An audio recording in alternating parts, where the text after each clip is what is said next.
हाय दोस्तों, मैं आप सभी का दोस्त मुकेश यादव। आप सभी का हमारे यूट्यूब चैनल मैं टारगेट में स्वागत है। दोस्तों आज मैं आर.एस. अग्रवाल बुक का पार्ट नंबर 8 स्टार्ट कर रहा हूं। इसके पहले मैंने पार्ट 7 तक कर लिया है। उसमें हमने पिछले वीडियो में क्वेश्चन नंबर 1 से लेकर के 122 क्वेश्चन तक कंप्लीट किया है। आज हम प्रारंभ कर रहे हैं क्वेश्चन नंबर 123। यदि आप पिछला वीडियो नहीं देखे हैं तो पिछला वीडियो अवश्य देखें, क्योंकि इसमें बहुत ही अच्छे अच्छे क्वेश्चन हैं। चलिए हम आज प्रारंभ कर रहे हैं क्वेश्चन नंबर 123। कह रहा है एक संख्या को, समझिएगा, एक संख्या को 13 से विभक्त करने पर एक शेष बचता है। एक संख्या को 13 से विभक्त करने पर एक शेष बचता है, और यदि भागफल को 5 से विभक्त करें तो 3 शेष बचता है। यदि उसी संख्या को 65 से विभक्त करें तो शेष क्या बचेगा? तो शेष क्या बचेगा हमसे ये पूछ रहा है, तो समझिएगा, ध्यान दीजिएगा। कह रहा है कि कोई एक संख्या है जिसमें कितने से भाग कर रहा है? 13 से भाग कर रहा है संख्या में, और शेषफल कितना बच रहा है? 1। यहाँ पर जो कि भागफल कितना है नहीं पता, हमने मान लिया क्यों। यहाँ समझिएगा कोई एक संख्या होगी। अगर हम संख्या की बात करें, जो भी संख्या होगी, हम जानते हैं संख्या हमारी किसकी काम कर रही है? भाज्य की काम कर रही है। भाज्य बराबर होता है भाजक गुणित भागफल प्लस शेषफल। तो यदि हम संख्या की बात करें तो संख्या जो हमारी बन जाएगी, वो संख्या हमारी बन जाएगी 13 प्लस 1 बन जाएगी। संख्या हमारी कितना बन जाएगी? 13 प्लस 1 बन जाएगी। 13 प्लस 1 बन जाएगी, हमारी संख्या बन गई। आगे कह रहा है यदि भागफल को 5 से भाग करें, यदि भागफल को 5 से भाग दें तो 3 शेष बचता है। यानी इसको भागफल को, यानी क्यू को भाग कर रहा है, कितने से भाग कर रहा है? भाग कर रहा है 5 से भाग कर रहा है। तो कह रहा है कि कितना शेष बच रहा है? 3 शेष बच रहा है। यहाँ पर भागफल कितना हमको नहीं पता, हमने मान लिया कैपिटल क्यू। तो हम जानते हैं अगर इस क्यू स्मॉल क्यू की वैल्यू निकालना चाहें तो हम जानते हैं कि भाज्य बराबर होता है भाजक गुणित भागफल प्लस शेषफल। 5 गुणा क्यू करेंगे हो जाएगा 5Q और प्लस 3 जोड़ देंगे। ठीक, इस स्मॉल क्यू की वैल्यू अगर ले जाकर के यहाँ रख देंगे तो हमारी संख्या बनेगी, जो वो संख्या क्या बनेगी समझिएगा। संख्या हमारी क्या बनेगी? संख्या बन जाएगी हमारी, यहाँ हो जाएगा 5 इंटू क्यू, सॉरी यहाँ हो जाएगा 13 इंटू क्यू की वैल्यू हम यहाँ पर जानते हैं हमारे क्यू की वैल्यू है, तो रख देंगे 5Q प्लस 3 ब्रैकेट के बाहर प्लस 1 हो जाएगा। इसको सॉल्व करते हैं, हो जाएगा 13 × 5 = 65Q। इसे करेंगे 13 × 3 = 39 और प्लस 1 हो जाएगा। कुल मिलाकर हो जाएगा 65Q और प्लस 40। अब समझिए यदि हम 65 से भाग करेंगे तो ये 65 के साथ जो भी गुणांक होगा वो कट जाएगा, यानी कितना शेष बच रहा है? 40 शेष बच रहा है। जिस भी ऑप्शन में आपका 40 होगा वो ऑप्शन आपका सही हो जाएगा। चलिए अगला क्वेश्चन देख लेते हैं।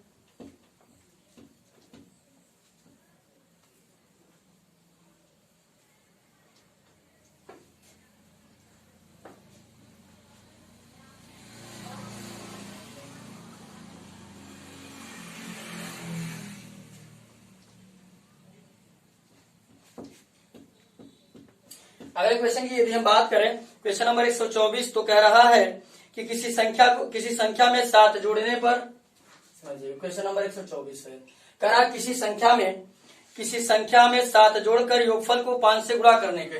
किसी संख्या में संख्या नहीं पता है तो मान लेते हैं माना संख्या x है। ठीक, माना संख्या x। अब जैसे जैसे क्वेश्चन करा वैसे वैसे हम कर लेते हैं। करा किसी संख्या में 7 जोड़ने पर हमने 7 जोड़ दिया। चलिए आगे चलते हैं। करा किसी संख्या में 7 जोड़कर योगफल को 5 से गुणा करने पर, चलिए हमने 5 से गुणा कर दिया। 5 से गुणा करने के लिए करा था योगफल में 5 से गुणा करने के लिए। आगे बढ़ते हैं। गुणा करके गुणनफल को 9 से भाग देते हैं। क्या करते हैं? 9 से भाग देते हैं। इस प्रकार प्राप्त भागफल में से, हमारा जो भाग करके भागफल हो जाएगी हमारा, प्राप्त भागफल में से 3 घटाने पर, 3 हमने घटा दिया, 3 घटाने पर कितना शेष बचता है? 12 शेष बचता है। तो शेषफल कितना है? तो शेषफल पहले यहाँ समझ लीजिएगा। पहली बात तो ये क्वेश्चन ही गलत है, क्योंकि यहाँ पर शेषफल का कोई प्रश्न ही नहीं उठता है। यहाँ पूछना चाहिए कि तो संख्या क्या होगी। ठीक, क्वेश्चन यहाँ मिसप्रिंट कर दिया है। यहाँ आनी चाहिए संख्या, क्या आना चाहिए कि संख्या कितनी है। तो समझिएगा, अगर मैं इसको सॉल्व समझिए, एक बार पुनः क्वेश्चन पढ़ दे रहा हूँ। क्वेश्चन कह रहा है कि किसी संख्या में 7 जोड़ने पर, हमको संख्या नहीं पता थी, हमने मान लिया संख्या x, संख्या में हमने 7 जोड़ दिया। कह रहा है जो संख्या में 7 जोड़ने पर प्राप्त योगफल में प्राप्त योगफल में 5 से गुणा करने पर हमने 5 से गुणा कर दिया, 9 से भाग करने पर हमने 9 से भाग कर दिया। कह रहा है जो भाग करने के बाद जो भागफल आएगा उसमें से 3 घटाने पर 12 बचता है, तो संख्या बताइए। तुमने क्या किया, 3 घटा दिया बराबर 12 दिखा दिया। इसको हम लोग सॉल्व कर लेते हैं, यहाँ समझिएगा। इसको अगर हम सॉल्व करते हैं तो क्या करेंगे, हो जाएगा हमारे, पहले तो समझिए, इसका गुणा कर लेते हैं, हो जाएगा 5x प्लस 35 अपान 9। इसका करेंगे, इस यहाँ पर माइनस है, उधर जाएगा प्लस हो जाएगा, कुल मिलाकर के 12 3 15 हो जाएगा डायरेक्ट। ठीक, इसके बाद हम लोग क्या काम करते हैं, यहाँ इसका गुणा कर देते हैं। समझिए, इसको शॉर्ट कर सकते हैं हम लोग, अगर करना चाहें तो ऐसे ही कर लेते हैं। समझिएगा, हो जाएगा x प्लस 7 इंटू 5 अपान 9। यहाँ पर माइनस से उधर जाएगा प्लस हो जाएगा, 12 3 15 हो जाएगा, 5 के 5 5 तिहाई 15 हो जाएगा। इसका इधर गुणा कर देंगे, हो जाएगा x प्लस 7 बराबर, क्या हो जाएगा 9 3 27। यहाँ पर प्लस है, उधर जाएगा तो माइनस हो जाएगा। x बराबर हो जाएगा कुल मिलाकर के हमारा, या 9 3 27 हो जाएगा 27 माइनस 20। तो x बराबर कितना आ जाएगा, कुल मिलाकर के आ जाएगा 20। जिस भी ऑप्शन में आपका 20 होगा वो ऑप्शन आपका सही हो जाएगा। ठीक, इसमें यानी पहला ऑप्शन सही है 20। ठीक, चलिए अगला क्वेश्चन देख लेते हैं। Question number 125।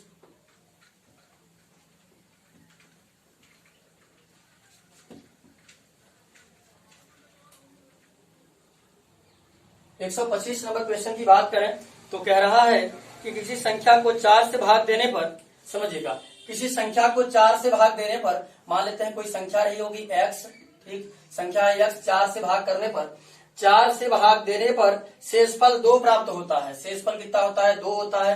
भागफल क्या है नहीं पता, मान लिया q, 2 प्राप्त होता है। इससे प्राप्त भागफल को, समझिएगा, जैसे हमने 123 नंबर क्वेश्चन किया वैसे सेम टू सेम ये है। अगर इस x की वैल्यू हम निकालना चाहें तो हम जानते हैं कि भाज्य बराबर होता है भाजक गुणित भागफल प्लस शेषफल। गुणा करेंगे तो हो जाएगा 4q प्लस 2। आगे बढ़ते हैं, कह रहा है जिस संख्या को 4 से भाग देने पर शेषफल 2 प्राप्त होता है, इससे प्राप्त भागफल को 5 से भाग देने पर, यानी जो भागफल प्राप्त होता है उसमें क्या करता है, 5 से भाग दे देता है। 5 से जब भाग करता है तो कितना शेषफल बचता है, 3 शेष बचता है। कितना बचता है, 3 बचता है। तो यहाँ समझिए, अब यहाँ पर हमारा भागफल क्या है नहीं पता, मान लिया हमने स्मॉल क्यू, चले ठीक। अब उनके अगर यहाँ पर हमने मान लिया कैपिटल क्यू, इस स्मॉल क्यू की अगर हम वैल्यू निकालना चाहते हम जानते हैं कि भाज्य बराबर होता है भाजक गुणित भागफल प्लस शेषफल। स्मॉल क्यू की वैल्यू हमारी आ जाएगी 5q प्लस 3 हो जाएगा। आगे बढ़ते हैं, करा प्राप्त भागफल को 5 से भाग देने पर 3 शेषफल प्राप्त होता है। इस प्रकार प्राप्त भागफल को 6 से भाग देने पर, करा जो प्राप्त भागफल आ रहा है, यानी ये जो आ रहा है, प्राप्त भागफल को 6 से भाग देने पर, यानी यहां समझिएगा क्यू में कितने से भाग कर रहा है, क्यू में भाग कर रहा है 6 से। 6 से भाग कर रहा है, प्राप्त भागफल को 6 से भाग देने पर 5 शेषफल बचता है। 5 शेषफल प्राप्त होता है यदि अंतिम भागफल हमको दे रहा है 7, यानी ये कितना दे रहा है, तुमको 7 दे रहा है। अंतिम भागफल 7 दे रहा है, 7 हो तो संख्या क्या थी, यानी हमको क्या पता करना है, x यानी संख्या क्या थी। समझिएगा, क्वेश्चन को हम पुनः पढ़ देते हैं ताकि आपको समझ में आ जाए। क्वेश्चन करा किसी संख्या को, कोई संख्या है, समझिएगा, किसी संख्या को 4 से भाग देने पर शेषफल 2 प्राप्त होता है। ठीक, इससे प्राप्त भागफल को 5 से भाग देने पर 3 प्राप्त होता है। इस प्रकार प्राप्त भागफल को, जो भागफल प्राप्त होता है, 6 से भाग देने पर शेषफल 5 प्राप्त होता है। यदि अंतिम भागफल 7 हो तो संख्या क्या थी। समझिएगा, अपने भाषा में हम बता देते हैं। कह रहा है कि यदि कोई संख्या, हमने मान लिया संख्या x थी, इसमें से 4 से भाग दे रहा है तो शेषफल 2 मिल रहा है। यहाँ हमको यहाँ पर भागफल नहीं पता था, हमने मान लिया q। तो यहाँ पर हमारा x बराबर हो जाएगा भाज्य बराबर भाजक गुणित भागफल प्लस शेषफल, हमने ये निकाल लिया। करा जो भागफल आ रहा है उसमें पुनः 5 से भाग कर रहा है। जब पुनः 5 से भाग कर रहा है तो करा 3 शेषफल होता है। यहाँ पर क्या मान लिया, कैपिटल क्यू मान लिया। ठीक, क्या कैपिटल क्यू, अगर इसमें कैपिटल क्यू हमने मान लिया, स्मॉल क्यू की वैल्यू निकालना हो तो हम जानते हैं कि भाज्य बराबर भाजक गुणित भागफल प्लस शेषफल होता है। तुम्हारा स्मॉल क्यू की वैल्यू क्या हो जाएगी, 5q प्लस 3 हो जाएगी। फिर कह रहा है कि जो पुनः भागफल प्राप्त होता है, यानी हमारा जो होता है, जो कैपिटल क्यू है, इसमें 6 से भाग करता है और शेष कितना बचता है, 5 बचता है और अंतिम भागफल 7 है। इस क्यू की यदि हम वैल्यू निकालना चाहें तो हमारा होता है भाज्य बराबर भाजक गुणित भागफल प्लस शेषफल। यहाँ समझिएगा, कैपिटल क्यू की वैल्यू यदि हम निकालना चाहें तो हो जाएगा हमारा 7 छंग 42 और 5 42 5, तो हो जाएगा क्यू बराबर हो जाएगा 47। ले चल के यहाँ रखेंगे तो हमको कैपिटल क्यू की वैल्यू मिलेगी, यहाँ रख देते हैं 5 इंटू 47 प्लस 3 हो जाएगा, गुणा कर लेंगे 5 7 35 का 5 हो जाएगा, 5 4 20 3 23 हो जाएगा, और इसको हम प्लस 3 को जोड़ देंगे तो हमारा हो जाएगा कुल मिलाकर के 238। और 238 को क्या काम करेंगे, ले चल के वहां पर रख देंगे। जब 238 को हम यहाँ पर रखेंगे 4 में गुणा करेंगे तो समझिएगा तो हमारा हो जाएगा x इक्वल टू 4 इंटू इसकी वैल्यू आई है, ये समझिएगा स्मॉल क्यू की वैल्यू आई है 238, यहाँ पर हम रख देंगे 238 और प्लस 2 रख देंगे, तो यहाँ समझिएगा गुणा कर लेंगे 4 32 का 2 हासिल हो जाएगा 3, और 4 3 12 3 15 का 5 हासिल 1, 4 दूनी 8 का 9 हो जाएगा, और यहाँ हो जाएगा प्लस का 2 जोड़ देंगे तो कुल मिलाकर हो जाएगा 954। आपका ऑप्शन सही हो जाएगा 954, ऑप्शन बी सही हो जाएगा, ऑप्शन बी मैच कर रहा है। चलिए अगला क्वेश्चन देखते हैं, क्वेश्चन नंबर 126।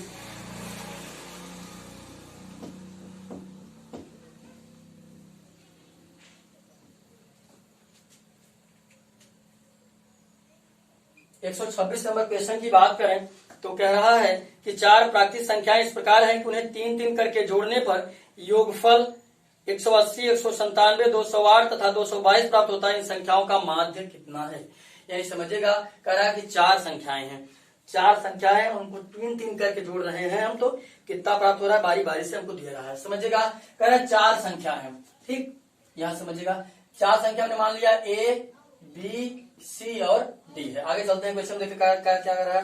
कह रहा है 4 संख्याएं हैं, यदि इनको बारी बारी से 3-3 करके बारी बारी से जोड़ने पर इनका कितना आ रहा है, 180 आ रहा है, 197 आ रहा है, फिर 208 आ रहा है, और फिर 222 आ रहा है। तो इनका कह रहा है कि इनका माध्य क्या होगा, आप इनका माध्य बता दीजिए। जैसा कि हम माध्य बराबर फार्मूला जानते हैं या पढ़े हम लोग, माध्य बराबर होता है कुल पदों का योग, पदों का योग अपान कुल पदों की संख्या, कुल पदों की संख्या, ठीक। इसे शॉर्ट फॉर्म में कहा जाता है सिग्मा एफ एक्स अपान सिग्मा एफ कहा जाता है, ठीक। क्या समझिए, या फिर सिग्मा एन भी बोल सकते हैं आप। तो यहाँ पर कह रहा है कि समझिएगा कि माध्य करना है, पहली बात तो हमें संख्या पता होगी तब तो हम जोड़ देंगे, 4 संख्या नीचे 4 कर देंगे, माध्य हमारा आसानी से आ जाएगा। क्या समझिएगा, कह रहा है 3-3 संख्या को अगर हम करके जोड़ रहे हैं तो 180 आ रहा है, 97, 208, 222 आ रहा है। तो समझिएगा हम पहले जोड़ देते हैं, यानी A plus B plus C कितना हो जाएगा, 180 हो जाएगा, हमने पहले को जोड़ दिया। अब यहाँ से जोड़ते हैं, हो जाएगा B plus C plus D बराबर कितना हो जाएगा, 197 हो जाएगा। उसके बाद हम क्या काम करते हैं, अब इसको तुम ले लीजिए, यहाँ से लेते हैं CDA, तो हो जाएगा C plus D plus A बराबर हो जाएगा 208 हो जाएगा। यहाँ से लेते हैं D plus A plus B plus C बराबर हो जाएगा 222। अब यहाँ पर समझिएगा, यदि हम बात करें तो यहाँ पर A मिल जाएगा, यहाँ पर A मिल जाएगा, यहाँ पर A मिल जाएगा। अगर हम बारी बारी से सब अगर पूरे का जोड़ देंगे तो कितना मिलेगा, हमारे पास हो जाएगा 3A plus 3B plus 3C। याद समझिए, देखिए 1A 2A 3A हो जाएगा, 1B 2B 3B हो गया, 1C 2C 3C, और यहाँ पर हो जाएगा फिर हमारे इसी तरह से यहाँ पर 1D 2D 3D हो जाएगा, ठीक। सब बारी बारी से हमारे क्या हो जाएगा, फिर 3D बराबर, इसको क्या करते हैं, पूरे को जोड़ देते हैं। यहाँ समझिएगा, अगर यहाँ समझिए 3A 3B 3C 3D है, सब में 3 कॉमन रहा तो हम क्या काम करेंगे, 3 को कॉमन कर लेंगे, हमारा हो जाएगा 3 ब्रैकेट में A plus B plus C plus D हो जाएगा। इसको हम पूरे को जोड़ देते हैं, इसको यदि हम पूरे को जोड़ते हैं क्या समझिएगा, हमारा हो जाएगा 7 8 8 7 15 15 और 2 19, सॉरी 8 7 15 15 2 17 का 7 हासिल हो जाएगी 1, यहाँ करेंगे 8 9 17 और 17 2 19 एक हासिल 20 हो जाएगी, हासिल हो जाएगा 2, ठीक। या फिर आगे चलते हैं, 1 1 2 2 4 4 2 6 2 8 807 आ गया। इसको हम क्या काम करते हैं, काट देते हैं, 3 से 3 1 3 इसे काटेंगे तो जाकर मिलाकर के हमारा यहाँ 3 काट देंगे, इसे 3 दूनी 6 हो जाएगा, बचेगा 2018, 3 6 18 बचेगा 2 3 9 27, यानी हमारा हो गया A plus B plus C plus D बराबर हो गया 269। अब यहाँ पर समझिएगा, ये हमारा इनका पूरा पदों का योग हो गया। हमसे पूछा क्या था, माध्य पूछा था, माध्य बराबर जानते हैं पदों का योग बड़े पदों की संख्या, तो पदों का योग कुल मिला कितना दे रहा है, 269 दे रहा है। अब माध्य बराबर क्या जानते हैं, माध्य बराबर जानते हैं कि कुल पदों का योग बने कुल पदों की संख्या, तो योग कितना है 269 है, अपान संख्या कितनी है 4 है, भाग कर देते हैं। जब 4 से भाग करेंगे समझिएगा, इसको 4 से भाग करेंगे आप, क्या हो जाएगा, कितना हो जाएगा, 4 छंग 24 हो जाएगा, बच जाएगा 2, हो जाएगा 29, 4 7 28 हो जाएगा, बच जाएगा 1, कुल मिलाकर हो जाएगा हमारा 67 सही 1/4, यानी आपका जिस भी ऑप्शन में होगा वो ऑप्शन आपका सही हो जाएगा। अगर हम बात करें तो आपका ऑप्शन है सी, सॉरी माफ कीजिए, ऑप्शन है डी 67 सही 1/4, ये ऑप्शन आपका सही हो जाएगा। ठीक, चलिए बात कर लेते हैं क्वेश्चन नंबर 127 की।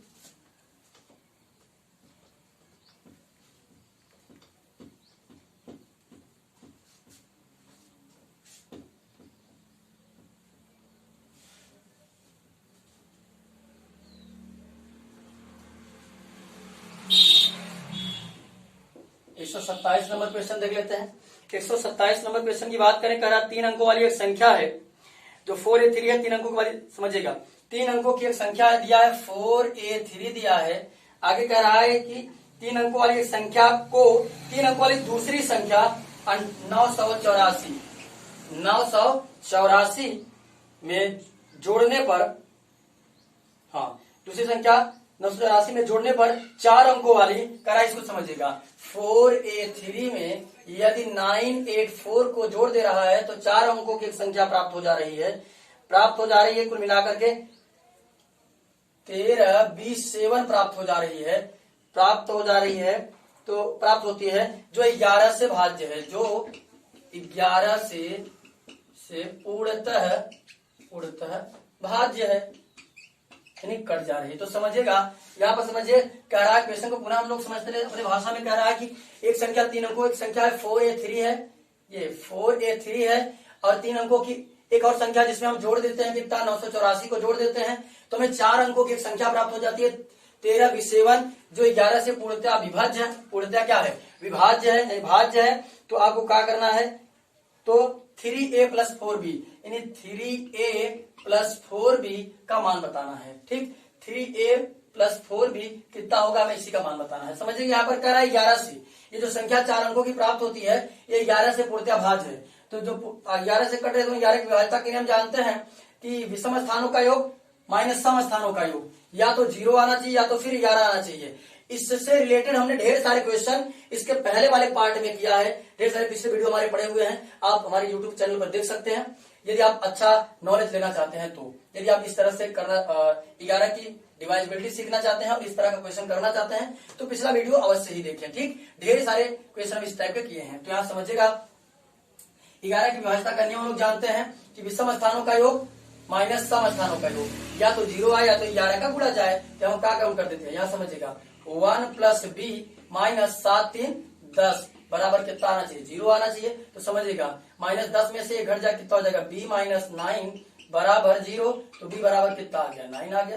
ठीक, b बराबर कितना आ गया, 9। अब अगर यहाँ पर मैं 9 भर देता हूँ तो समझिएगा, या तो लिख लेते हैं b बराबर हमारा कितना आ गया, b बराबर आ गया 9। समझिएगा अब b का मान यदि यहाँ पर 9 हम भर देते हैं तो हमें यहाँ देखना है कि 3 4 7 हो जा रहा है। अब यहाँ समझना है हमको कितना लाना है, यहाँ पर ये तो 8 भरा है, अब हमें यहाँ चाहिए 9, तो यहाँ पर कितना लिखेंगे, स्वाभाविक सी बात है 1 लिखेंगे तो 8 1 9 होगा। तो a का मान कितना हो गया 1, अब यही वैल्यू रख देते हैं, आसानी से हम सॉल्व कर लेते हैं।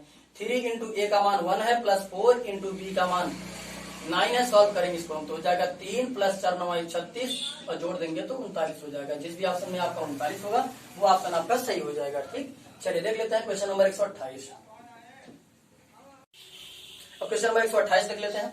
128 नंबर क्वेश्चन की बात करें तो कह रहा है कि यदि दो ऐसी संख्याएं पहली संख्या को 2 बार, ठीक, पहली संख्या को 2 बार तथा दूसरी संख्या को 3 बार जोड़ा जाए तो योग 100 प्राप्त होता है। इसी प्रकार पहली संख्या को 3 बार तथा दूसरी संख्या को 2 बार जोड़ने पर 120 प्राप्त होता है। तो इनमें से बड़ी संख्या कौन सी है, समझिएगा ध्यानपूर्वक क्वेश्चन क्या कह रहा है।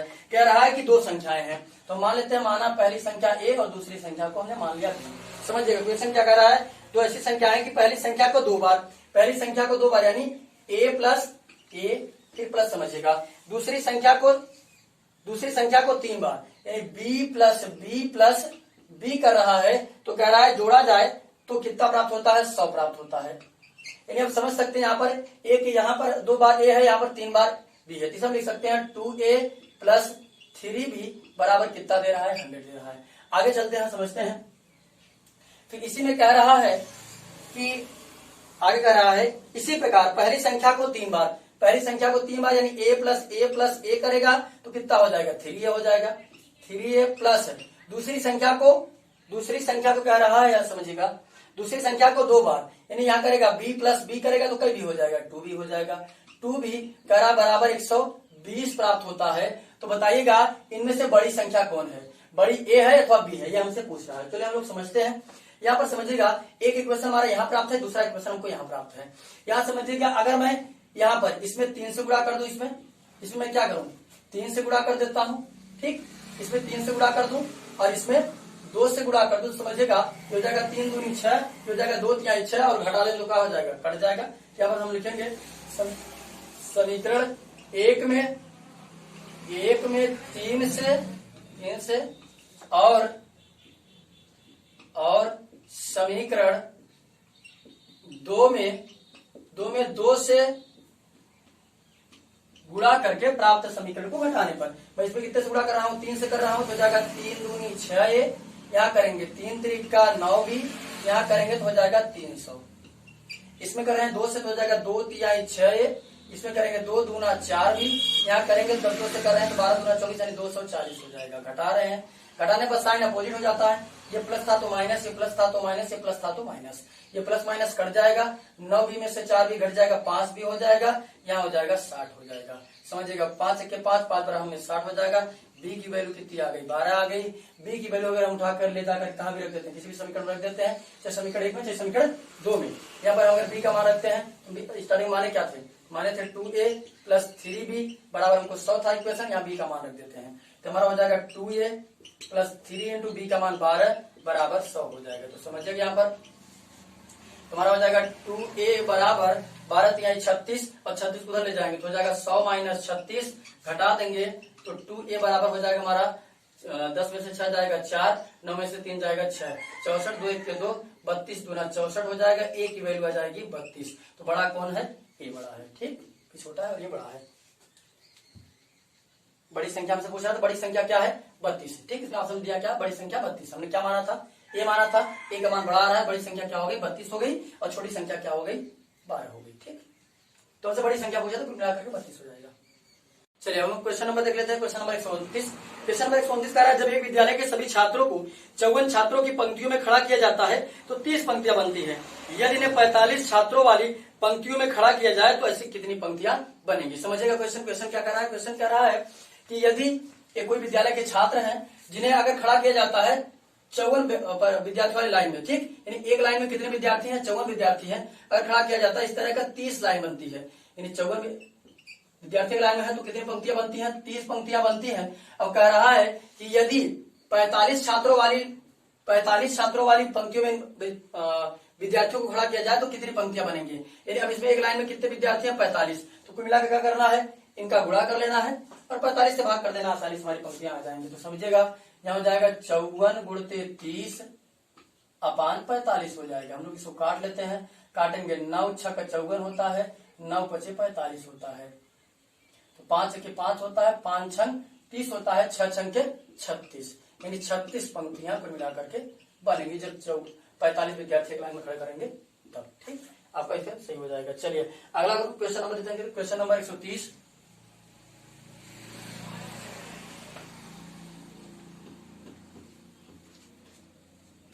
क्वेश्चन नंबर 130 देख लेते हैं हम लोग। 130 नंबर क्वेश्चन की बात करें तो कह रहा है कि आप क्वेश्चन दिया आपको 5975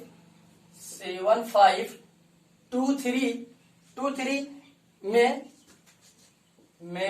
7 के स्थानीय मान और जातीय मान में अंतर। समझिएगा जातीय मान में अंतर, ये बिल्कुल ही इजी क्वेश्चन है। ऐसा क्वेश्चन हम स्टार्टिंग में ढेर सारा क्वेश्चन किया है, पिछला वीडियो देख लीजिएगा, ठीक। यहाँ समझिएगा 7000 का 7 के यदि हम स्थानीय मान निकालेंगे तो हमारा क्या हो जाएगा 7 के बाद 3 0, क्योंकि 7 बार कितने अंक है 3 है। उसके बाद जाति मान की बात करें, जाति मान वही होता है, फिर घटा देते हैं 7 इसी में से, ठीक। यहाँ हो जाएगा हमारा 3 996। ठीक, जिस भी ऑप्शन होगा वो ऑप्शन आपका सही हो जाएगा। ठीक, चलिए अगला देख लेते हैं क्वेश्चन नंबर 131।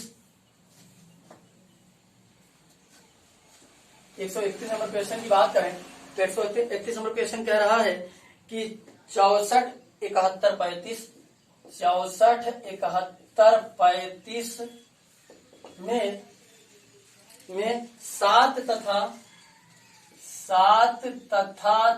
3 के स्थानीय मान में अंतर। ठीक, इसके स्थानीय मान में अंतर पूछ रहा है, समझिएगा। 7 का स्थानीय मान करेंगे कितना हो जाएगा, 7 के बाद 3 जीरो, क्योंकि 3 अंक है। ठीक, इसका करेंगे 3 के बाद 1 गिना 30 हो जाएगा, घटा देते हैं। यहाँ हो जाएगा 0, यहाँ हो जाएगा 7, यहाँ हो जाएगा 9, यहाँ हो जाएगा 6। यानी जिस भी ऑप्शन में होगा वो ऑप्शन आपका सही हो जाएगा। दोस्तों हमने इस पार्ट में क्वेश्चन नंबर 123 से लेकर के 131 नंबर क्वेश्चन किया है और हमने इस आर.एस. अग्रवाल बुक का पार्ट ए के जितने भी क्वेश्चन थे हमने पूरा का पूरा कंप्लीट कर लिया है। अब हम पार्ट बी का क्वेश्चन देखेंगे। और यदि आप हमारे चैनल पर नए हैं और अभी तक आपने हमारे यूट्यूब चैनल को सब्सक्राइब नहीं किया तो यूट्यूब चैनल को सब्सक्राइब कर लें, वीडियो को लाइक करें और वीडियो को शेयर भी करिएगा। धन्यवाद।